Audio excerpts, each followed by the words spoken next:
Bismillahirrahmanirrahim. Alhamdulillah wassalatu wassalamu ala rasulillah wa ala alihi wa sahbihi wa man wala. Të respektuar teleshikues, ju përshëndes kudo që jeni. Nga të që na ndiqni, assalamu alaikum wa rahmatullahi wa barakatuh. Popujt e Kur'anit është emisioni i përjavshëm që ne takohemi me ju për të trajtuar ndonjë ngjarje që Kur'ani i Madhërisht e përmend. Duke pasur parasysh se ne jemi pjesa e fundit e historisë së kësaj bote, ta quajmë pra, nuk e dim se deri kur është kataklizma, kiameti, por megjithatë nuk jem të vjetit, nuk jem të lashtit, nuk jem para historikët, nuk jem pra afër Ademit a.s. I dërguari sallallahu alaihi wasallam me ka quajtur vetën të afërt sa dy gishtat e dorës me kiametin. E që i bie pra ne megjithatë si ummeti Muhammedit sallallahu alaihi wasallam jemi gjallë që 1400 vite dhe kiameti akoma nuk ka ndodhur, i bie se akoma ato dy gishtat që janë afër mund të tregojnë për një histori shumë të lashtë të njerëzimit. Është interesante kjo të bëhet e kalkulueshme, sepse edhe në mesin e dietarëve islam është dilemë se sa i vjetër është njerëzimi. Disa nuk lënë shumë mundësi ose hapësirë për të menduar se sa ka në mes të një profeti dhe profeti tjetër, respektivisht sa vite ka qenë më herët njeriu i parë Ademi a.s. Ajo që besoj nuk është e diskutueshme ndër njerëzit se njeriu i parë si ka qenë, a ka qenë dikush tjetër para Ademit dhe të pretendoj dikush se me Ademin mund të filloj historia e muslimanëve, por jo historia e njerëzimit. Nuk ka këso pretendime, të paktën jo me ata të besimeve që quhen besime qiellore, jo me hebrejt, jo me krishterët. Kështu që shumica absolute e botës mendon, beson se Ademi a.s. është njeriu i parë. Mirë po është fjala kur ka jetuar ai dhe sa histori kem para vetes, sado që e shkurtër ose e gjatë duket pjesa para Muhammedit sallallahu alaihi wasallam, kur ai thot se unë dhe kiameti jem dërguar sikur këta dy gishta, pra është e vërtet që një pjesë e dietarëve thonë se sikur këta dy gishta që nuk ka gjë ndërmjet tyre, në kuptim pra nuk ka asgjë ndërmjet dërgimit të Muhamedit sallallahu alaihi wasallam dhe kiametit, pra nuk ka pejgamber të tjerë. Por konteksti ndoshta edhe i thënies nuk e thot bash kështu, por tregon se kiameti është afër. Dhe derisa është afër dhe nuk ndodhi në ato 10, 20, 30 vitet e para pas vdekjes së tij, e nuk ndodhi as 100 vjet, pra jemi kështu që i kemi kaluar mbi 1400 vite, atëherë i bie se bota njerëzore nuk është krejtësisht e re. Nëse kësaj pjesë i thuhet afër, atëherë shtrohet pyetja për çfarë kohra bëhet fjalë kur flasim për historinë të mëhershme. E rëndësishme, Kurani na përmend disa ngjarje të ndryshme, herë në nivel të popujve, herë në nivel të profetëve, por për ne është më rëndësi që të dim të marrim ajken e asaj që është përmendur dhe që është thënë.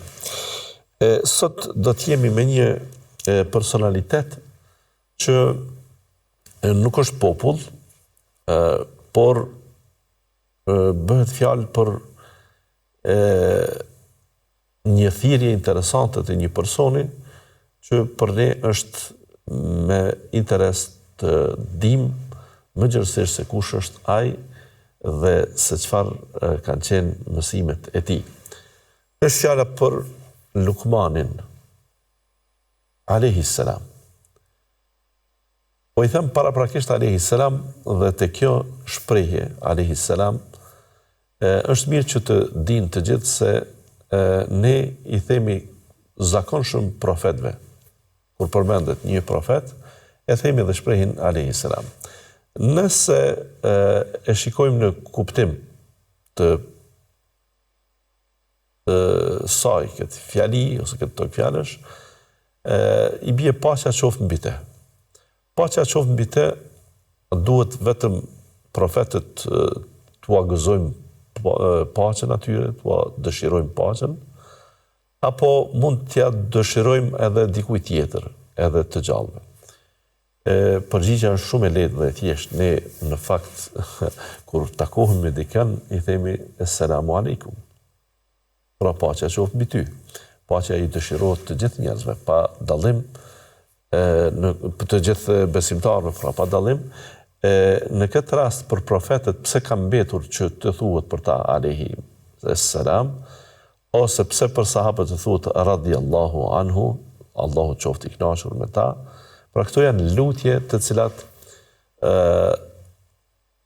fillimisht janë lutje të mira të cilat mund t'u drejtojmë të gjithëve dhe më vonë mund të kuptohet ose të normësohet diçka se kjo u takon ose zakonshëm thuhet për këta e nuk thuhet për këta të tjerët dhe në një farë forme kur kjo kalon në zakon të caktuar atëherë shtrohet pyetja a lejohet pastaj që atë zakon ta bëjmë për të tjerët.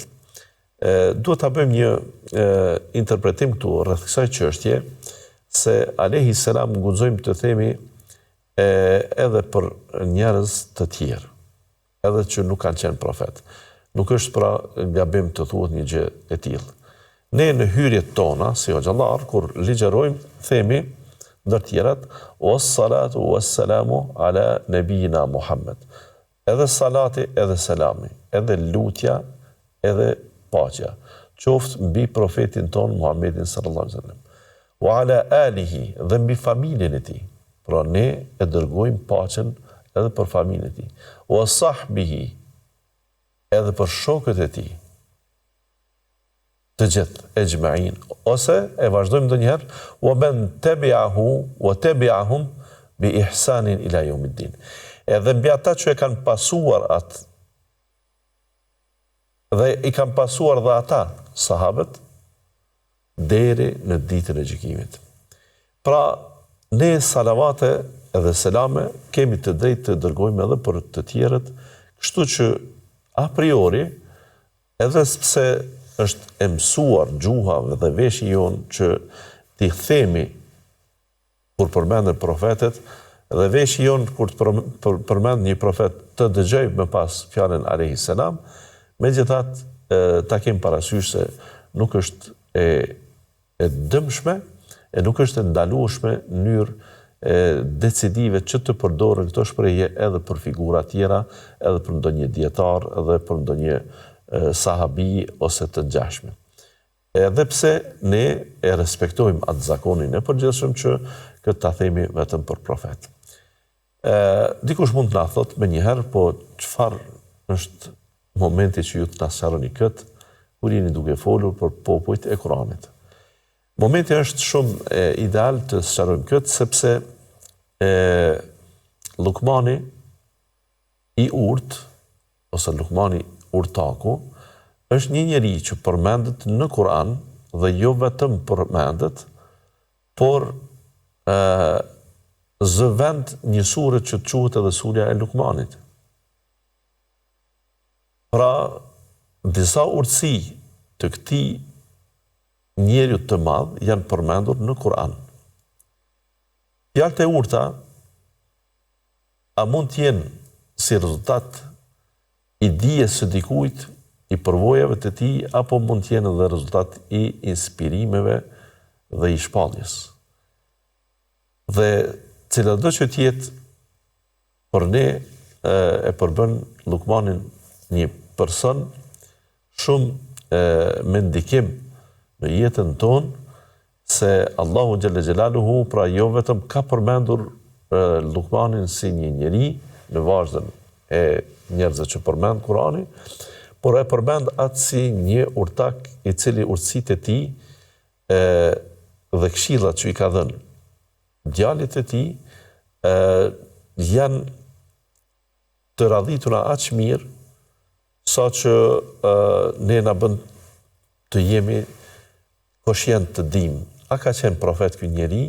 Pra, a është inspiruar ka pas shpallje, apo kanë qenë njerëz të dalluar, njerëz të mirë, dhe si Lukmani e kemi edhe një rast tjetër edhe një tjetër. Pra, është edhe Uzeri, edhe Dhulkarnejni. Pra, për Dhulkarnejni me siguri do të flasim, sepse po ashtu ngjarja e tij jo vetëm përmend në Kur'an, por është histori e cila mund të jetë përsëritur, por këta tre personazhe, a janë apo nuk janë profet, është dilemë ndër dietarët, pra që moti. Nuk jam mund këtu për t'ja vendos pikën se a kanë qenë profet apo jo. Sepse këtë po ta kishte dikush, do ta kishin njerëz të dijes dhe edhe ata në fund nuk e kanë pasur konstatimin e plot dhe nuk bëhet kufër nëse mohohet profecia e Lukmanit, e Dhulkarnejnit, e Uzerit, sepse jo decidivisht mendohet se i kanë qenë profet, dhe të njëjtën kohë nuk bëhet të i kalim në besim, nuk bëhet glorifikim nëse pretendohet se këta njerëz kanë qenë profet. Pra, të dy temat janë të ndërlikuara në raste tjera. I bie pra, ti themi një njeriu që ka qenë pejgamber, ti nuk je qenë pejgamber, ose të mendojmë ne se për shembull Dhulkifli, Jakubi, nuk ka qenë pejgamber, bëjmë kufër, dalim prej besimit. Por nuk bën kështu. E me rastin e Lukmanit, e Dhulkarnejnit, e Uzerit, nuk dalim prej besimit. Në anën tjetër, tu themi se disa njerëz tjerë kanë qenë profet pa pas në bazë për ta. Edhe nëse kanë qenë njerëz shumë të arritur, njerëz shumë të mirë, duke përfshi këtu sahabët e duke përfshi njerëz të tjerë, pra të mendojmë se kanë pas ndonjë indicje për të qenë profet, atëherë këtu bëjmë gabimin tjetër që është shumë trashanik, dhe ai gabim është i patolerueshëm dhe edhe ky glorifikim na nxjerr neve prej besimit. Pra në fakt për sahabët sigurisht që dalim prej besimit dhe kjo është çështje unanime, sepse ne duhet të besojmë se Muhamedi sallallahu alaihi wasallam ka qenë profet i fundit. Muhamedi sallallahu alaihi wasallam ka qenë njeriu me cilin është përmbyll vija e profetëve dhe vargu i profetëve. Nuk ka të dërguar pas tij. Dhe për këtë kushdo që pretendon besimin në ndonjë njeri se mund të jetë i arritur dhe mund të jetë profet, ai del prej besimit. Këtu nuk kemi dilemë. Dilemat janë tash te njerëzit e mirë para pejgamberit alayhi salatu wasalam, a kanë mund të jenë ata profet apo jo, pra glorifikimi është problem. E në këtë rast, a është problem të thuhet Lukmanit që ka qenë profet, nuk është problem, sepse fundja je në mes të mendimit ose dy mendimet të dietarëve, të cilët pretendojnë thonë se kjo është kështu ose ashtu. Pra, ose është pejgamber, ose nuk është pejgamber, ka dilema, ama nuk është që i vendoset pika. Ky Lukmani, pra, nëse nuk ka qenë pejgamber, pse të përmendet? Është çështje më rëndësi, përmendja e tij në Kur'an. Para se dim këtë, atëherë kush ishte Lukmani? Lukmani, këtë emër ne kemi të vendosur në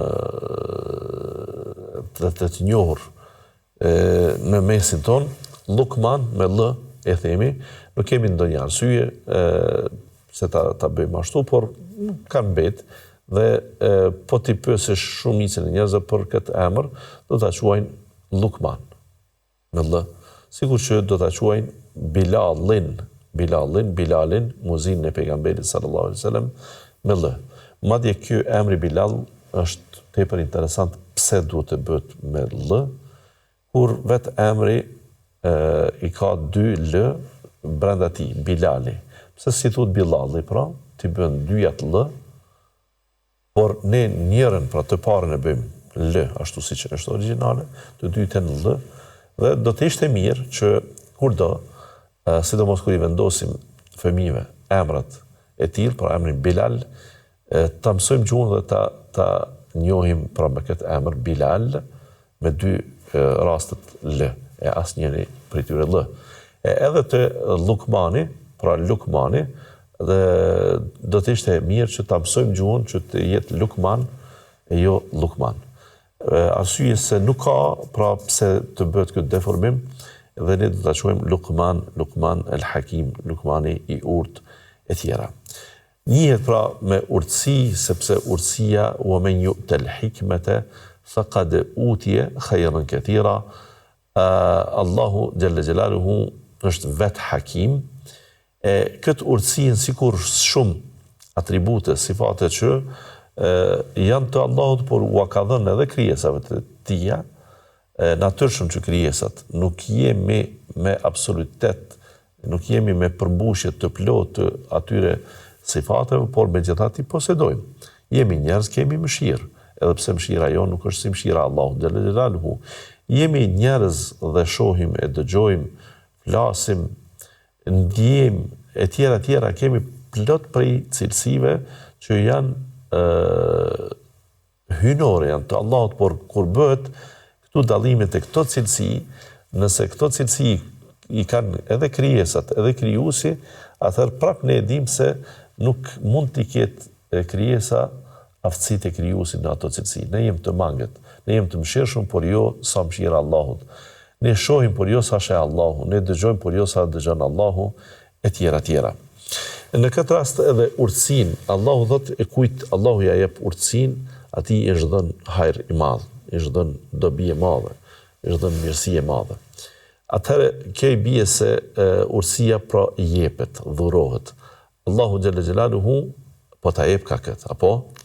Atëherë Lukmanit i është dhënë urtësia, po. Lukmanit i është dhënë urtësia. E urtësi a jepet edhe të tjerëve, urtësi pra ju jepet edhe të tjerëve. Ne kemi plot njerëz që njihen si njerëz të urtë ose urtak për fjalët e tyre, për peshën e tyre dhe gjërat e tjera. E çka i bën urtësia?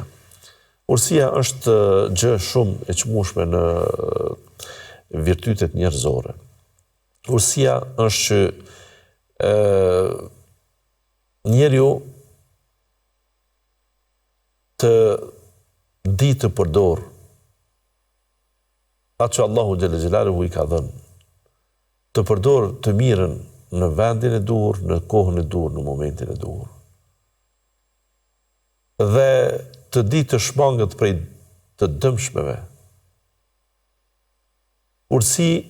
Fjala urtësi mund të jetë edhe si sinonim i fjalës mençuri. A është mençuria pra urtësi?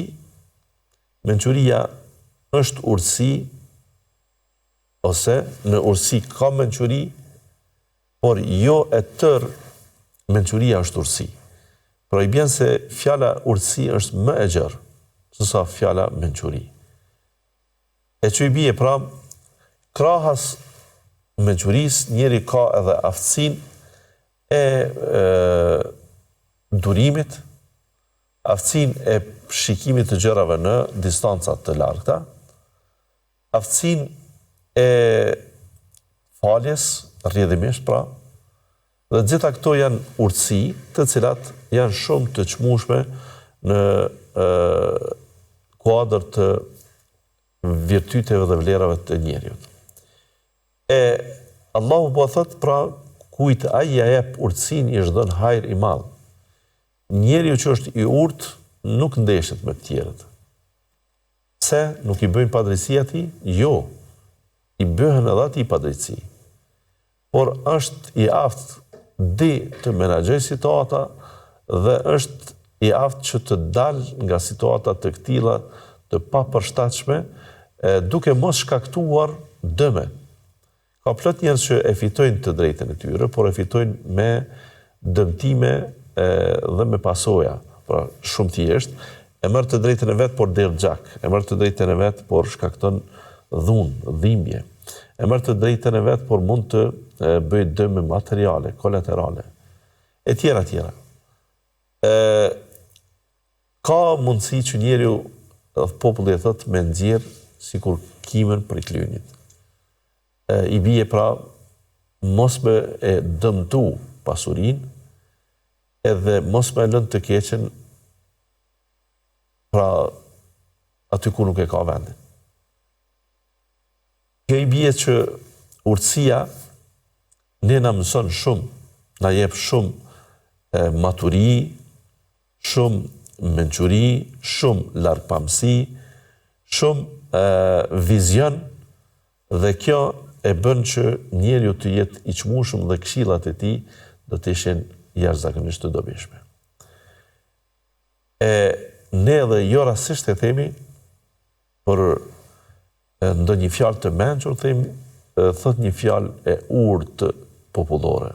Populli ka nxjerrë një fjalë të mençur, të matur, e cila vjen si rezultat i përvojave, i eksperiencës, si rezultat i rrethanave që ata kanë nxjerrë një fjalë të mençme. Punën e sotit mos e lë për nesër.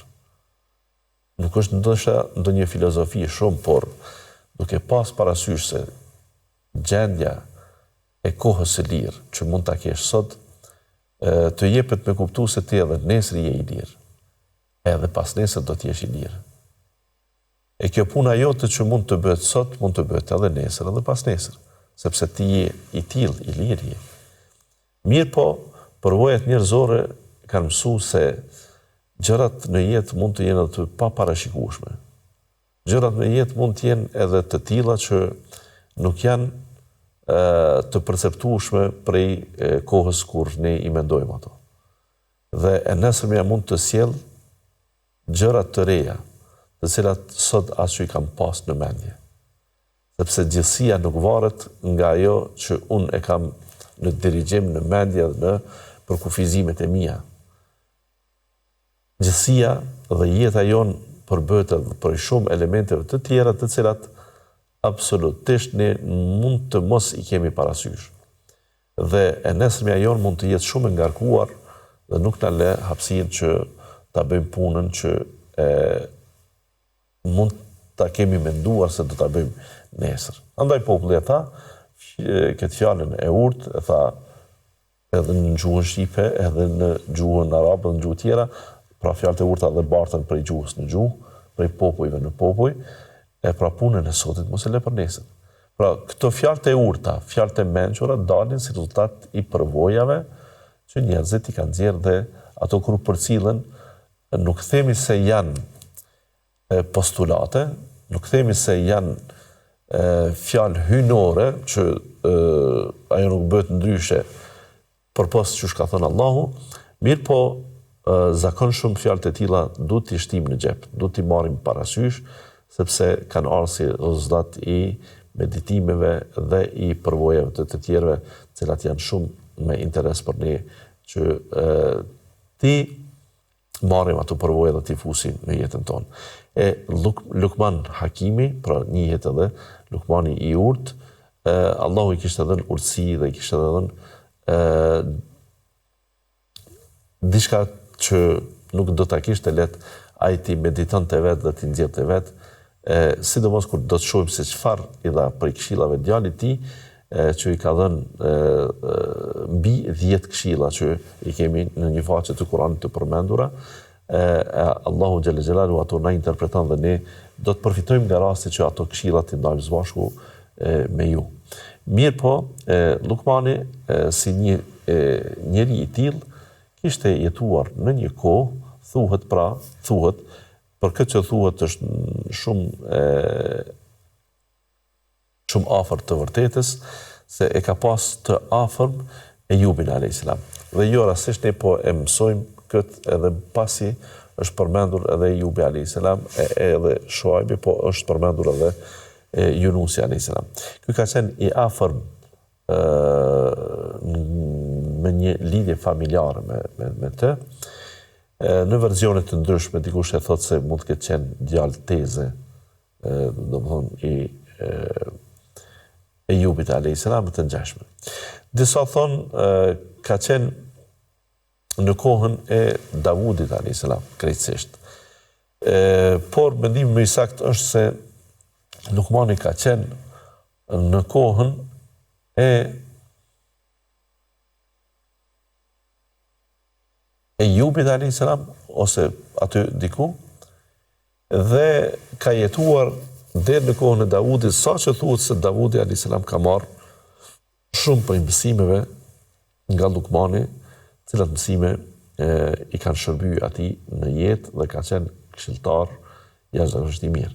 Disa thonë ka qenë mbret, disa thonë ka qenë pejgamber, disa thonë ka qenë mbret dhe pejgamber, e disa thonë asnjërin. Për këtyre, por vetëm ka qenë njeri i urtë dhe i mençur.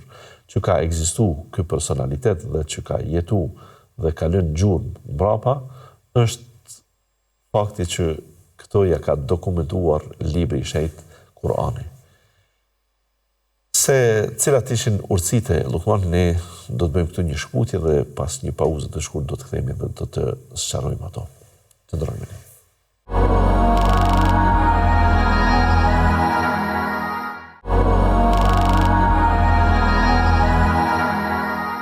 Rikthehemi të respektuar teleshikues për të vazhduar me rrjedhën e emisionit Popujt e Kuranit, pra që sonte kem për temë një personalitet që është shumë i shuar në librin e Allahut xhalla xhelaluhu, sa një sure e merr këtë emër, pra quhet surja e Lukmanit. Lukmani, pra, me surën që Zoti e ka quajtur në emrin e tij, ajo sure është krejtësisht 4 faqe. Ka fjalë edhe të tjera që përmendën fjalët e Allahut xhalla xhelaluhu, por një faqe ose faqja e dytë konkretisht përmend këtë burr të madh, të cilit Allahu i kishte dhënë urtësi, e kujt i jepet urtësia i është dhënë hajër i madh, ka thënë Allahu në Kur'an. وَلَقَدْ آتَيْنَا لُقْمَانَ الْحِكْمَةَ أَنِ اشْكُرْ لِلَّهِ وَمَنْ يَشْكُرْ فَإِنَّمَا يَشْكُرُ لِنَفْسِهِ وَمَنْ كَفَرَ فَإِنَّ اللَّهَ غَنِيٌّ حَمِيدٌ. Thot ne i dham Lukmanit urtësinë. Këtë urtësinë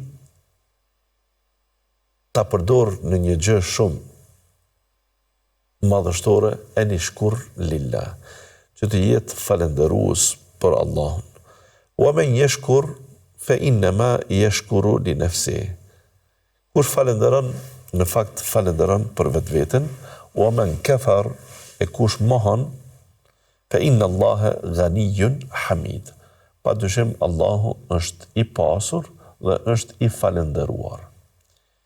Këta dy emra që përfundojnë në këtë ajet të Kur'anit respektivisht, në këtë përmbajtje, nuk bën të zaventësohen me diçka tjetër, sepse kuptimi është shumë ngushtë i lidhur me këtë gjë.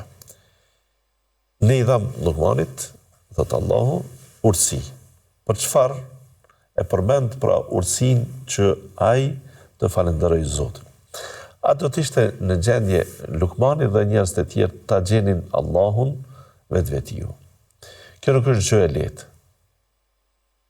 Kjo nuk është gjë e mundshme me, ta themi, të ndodhte te çdo njeri. Nuk themi që nuk ka pas njerëz që e kanë ditë, vetë Muhamedi sallallahu alaihi wasallam ka qenë plotësisht i bindur që ekziston një Zot i cili duhet të kthehemi dhe ta njohim para se ai të dërgojë pejgamber. E nuk janë këta putat, këta gurët që i kishin të rrethuar edhe për rreth Qabës, që ata i adhuronin për zota, ai dinte se këta nuk janë zota të vërtetë. Mirë po, në përgjithësi njerëzit nuk e kanë të lehtë ta e njohin Allahun xhalla xhelaluhu në mënyrën që duhet të njihet dhe të besohet e të adhurohet. Dhe rrjedhimisht me Lukmanin, Allahu xhalla xhelaluhu kur e frymëzoi, pra kur i dha urtësinë, e mësoj që të falenderoj edhe ta falenderoj Allahun. E kjo tash është njëra prej arsyeve që Allahu xhalla xhelaluhu, kur pas ka përmend Lukmanin, dietarët kanë menduar pra që ai ka qenë profet. Pse? Sepse mësimin për ta falendëruar Zotin nuk e bën njerin vetëm nga mençuria. Fillimisht duhet ta njoh Zotin. Është e vërtetë që në brendin e tij është shumë lehtë dhe normale që ai ta njoh Zotin.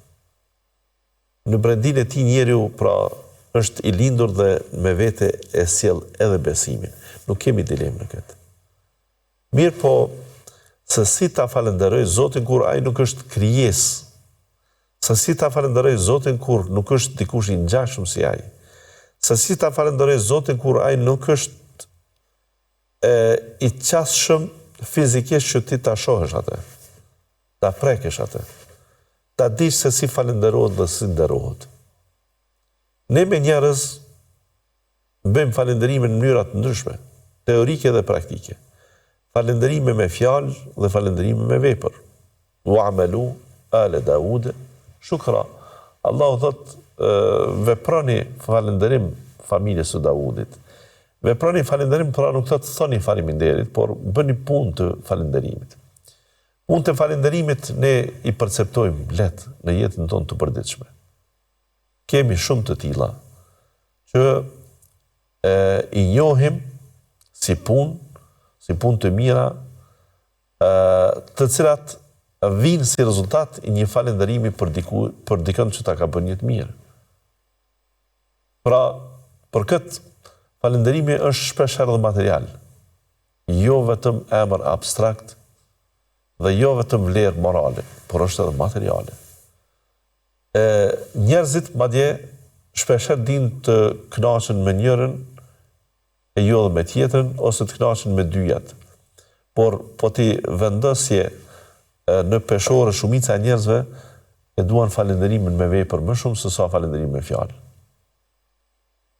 Pra, i bie se për mirësinë që dikush ta bën në jetë, ja kthesh me një faleminderim që është vepër, do të ishte gjë më interesante se sa ti thuhet vetëm thjesht faleminderit. Ne në fakt të respektuar teleshikues, ndaj Allahut xhallal xhelaluhu kemi shumë borxh, shumë, që t'i themi faleminderit me çdo mënyrë që do të ishte e mundshme, sepse na ka dhënë jetën të cilën ne nuk mund ta posedojmë vetë. Na ruan jetën, na ruan qenjen tonë, dhe na furnizon me ato që ne jemi të nevojshëm të ushqehemi, të veshmbathemi, të jetojmë, pra na bën të mundshme të jetojmë. Na ka bërë njerëz që na ka dhënë më të mirat e mundshme, ndërto është mendja, është arsyeja. Na ka bërë prej të gjitha krijesave të tij më të dalluarit. Dhe na i kanë nënshtruar krijesat edhe më të fuqishme që ato ti nënshtrohen njeriut. Çfarë force ne kemi ta dirigjojmë diellin? Asesi. Dhe jo diellin, as një trup qiellor, as një planet.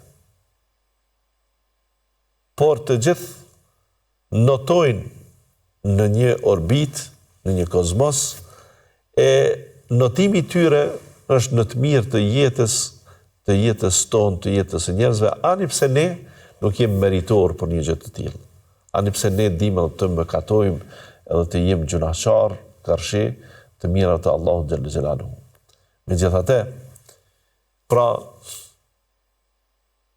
falënderimi ndaj Allahut është absolut, do të jetë i përmbushur, do të jetë shumë i plot që Allahu të gjitha këto të mira na ka dhënë. Mirë po, a është i mjaftueshëm falënderimi me fjalë? Ne do të dëshironim që të bënim falënderim ndaj Allahut edhe me vepër. Përderisa je njeri dhe për njerin tjetër kujtohesh që atë falënderimin dhe milion ta bësh me ndonjë dhuratë, me ndonjë peshqesh, me ndonjë gjë që atë mund ta gëzoj nga ushqimet, nga veshmbathja, nga gjërat të tjera, atëherë i bie se megjithatë për ty si njeri është medomos që të kuptosh se si mund të falenderohet Allahu. Dhe këtë falenderim pra nuk mund të arrish përpos me ndoshta me shpallje. E ne thot i dham ursin që ai ta falenderoj Zotin, ta falenderoj Allahun. Wa men yashkur fa inma yashkuru li nafsi. Kjo fjali pra që është interesante të thuhet, ai që falenderon për veten ti. Ai që falenderon në fakt nuk është që e rrit Zotin, nuk është që e glorifikon krijuesi. Nuk është që Allahu pa falenderimin e tij nuk mund të jetojë, nuk mund të mbijetoj, sepse Allahu jetën dhe mbijetën nuk e ka të varur prej asgjë. Ai është i pari dhe pa fillim, ai është i fundit dhe pa mbarim. Allahu është ai që ka jetë dhe të tjerëve ju jep jetë. El Hayy El Qayyum. Ai është ai Zoti i madh që i posedon të gjitha atributet e jetës dhe të vetësisë dhe pavarësisë të plot nga çdo krijesë tjetër. Andaj njeriu kur e di këtë, pra e kupton se falënderimi nuk është për Allahun xhalla xhelaluhu i nevojshëm. E ti kur e falënderon në këtë rast Allahun, në fakt e falënderon vetveten. E falënderon për hir të vetvetes. Është mirënjohja jote që të mirat që i posedon i ke nga Allahu. Për Allahun kjo është e çmueshme. Allahu nuk është që mund t'ja dërgosh një kilogram hurma, apo një kilogram kafe, apo një selam të kësaj natyre, apo të asaj natyre dhe ai të kënaqet me këto. Jo. Allahu t'i mjafton bindja jote, se të mirat që i ke janë prej tij. Kjo mirënjohje është kulmi i të arritur që ty të duket ndoshta jo shumë e madhe, por për Allahun shumë e çmueshme dhe shumë e dëshirueshme. Dhe rrjedhimisht edhe shumë e shpërblyeshme. E kush e falenderon atë, ai në fakt e ka falendëruar, e ka bërë këtë për vetveten. E pse për vetveten? Se në ajetin tjetër Allahu në Kur'an thot: "Wala in shakartum la azidannakum." Nëse ju jeni në gjendje të më falenderoni, unë jam në gjendje t'u ashtoj ato. Pra, jo vetëm thjesht a kuptove që ishte prej me, mirë. Faleminderit, me nder qofsh dhe kryet punë. Jo. Unë jam në gjendje nëse ti je mirënjohës, unë këtë të ta përsëris ty prap. Që kjo mirësi të vi tek ti prap. Që kjo të vi dhe të jetë në prani tënde prap, dhe jo kjo, por edhe më shumë se kaq. La azidannakum. Nëse ju falenderoni, unë, thot Allahu, ju ashtoj atë në fjalin kushtore, që përmendet, thot, pra nëse ndodh falenderimi, ndodh shtimi i saj, por Allahu nuk e lën vetëm me përgjigje, thot, la azidannakum, gjithsesi ju ashtoj unë mirësit nëse ju jeni prej atyre që falenderoni. A ka më mirë se ne të jemi falenderues dhe mirënjohës ndaj Allahut xhalla xhelaluhu, për vetë moralin ton, për vetë etiken ton, që të kuptojmë se mirësit vijnë prej tij. E në rast se e kuptojmë këtë, atëherë e kemi çu në vend amanetin e falenderimit, që Allahut t'i themi elhamdulillah, shukru lillah. Lavdrimi, falenderimi i takon Allahut. Vetëm atij i takon. Pse nuk ju takon edhe të tjerëve? Ju takon, por të tjerëve ju takon në mënyrë të mangët, sikur që ne jemi të mangët. Ndërkaq falenderimi absolut, mirësitë absolute, mirënjohja absolute janë vetëm për Allahun, sepse absolutisht vetëm atij i takojnë. Por të tjerët janë për masën e punë dhe shërbime që ata mund t'i bëjnë, dhe që edhe ata janë të kufizuar dhe edhe ata janë të hendikepuar për të bërë diçka më tepër. E në kuadër të kësaj, pra Allahu xhalla xhelaluhu përmend pra që Lukmanit në kuadër të kësaj urtësie i ka dhënë urtësinë për të falendëruar Zotin, i cili kur falenderohet në fakt robi e falenderon e bën këtë për vetveten. Wa man kafar, a ka të tjerë që mohojnë plot. E mohojnë mirësinë e Zotit. E mohojnë atë që Allahu xhalla xhelaluhu e ka bërë për ta. Nuk janë mirënjohës pra. Janë keqpërdorues, janë bukëpërmys, janë të i kaluës të mirësive të Allahu xhalla xhelaluhu dhe janë gjendje t'i mohojnë ato vlera se janë të tyre. se janë të tyre dhe janë të ardhur prej Allahut. E nëse ne e bëjmë këtë, a dëmtohet Allahu? Jo. Allahu vazhdon të jetë Gani, i pasur, Hamid, i falendëruar. I pasur pra nuk i bëhet vonë pse ti nuk je mirënjohës. Është i pavarur, është Gani. Nuk bëhet i mangët, sepse është Gani. Hamid, sepse është i falendëruar. Madje i falendëruar dhe i lavdruar jo vetëm, por i falendëruar dhe i lavdruar nga krijesat më të çmueshme. Allahun mjaftueshëm e falenderojnë me lajket. Allahun mjaftueshëm e falenderojnë krijesat e tij të çmueshme. Allahun mjaftueshëm e falenderojnë qiejt, toka dhe çfarë kanë mes tyre. Andaj pse ti nuk e falenderon absolutisht madhështia e tij, absolutisht vendi i tij, merita e tij nuk dobësohet. Pozita e tij nuk bie poshtë. Ai që bie poshtë je ti, që nuk e njeh Zotin dhe kaq është. Kjo i bie pra të nderuar teleshikues, nuk duhet të baxhepsin pas shembujve me njerëz, sidomos kur bëjmë krahasim me Zotin dhe por nganjëherë të imponohet që të kuptojmë. Nëse një njeri multimiliarder i ka bërë një lëmosh dikujt, dhe ai asë di se ku ka shku, e ku banon ai person. Thjesht ka dëgju fjalë, dikush ja ka përmend, i ka dhënë ndonjë organizatës humanitare dhe ata i kanë thënë se kjo është prej filan njeri të pasur, në rregull. Nëse kjo e falenderon atë, absolutisht ai asë dëgjon bile, asë i mrrin fjala e këtij të varrit. Jo, ai vazhdon jetën e tij. Vazhdon të jetë në pallatet e tij, në pasurinë e tij, ta bëj luksin e tij. Ndërkaq ky personi është ai që po e falenderoj atë, në fakt është mirënjohës dhe mund të marr përsëri ndihmën e tij. Po të jetë bukëpërmys, po të jetë mohues, asgjë nuk i ka bërë të pasurit, sepse ai e vazhdon të ketë vijën e vet, pasurinë e vet, vizionin e vet dhe nuk ndalet prej mos falënderimit të këtij të varfrit që i bëri atij, domethënë me rastin e ndihmesës që i dha.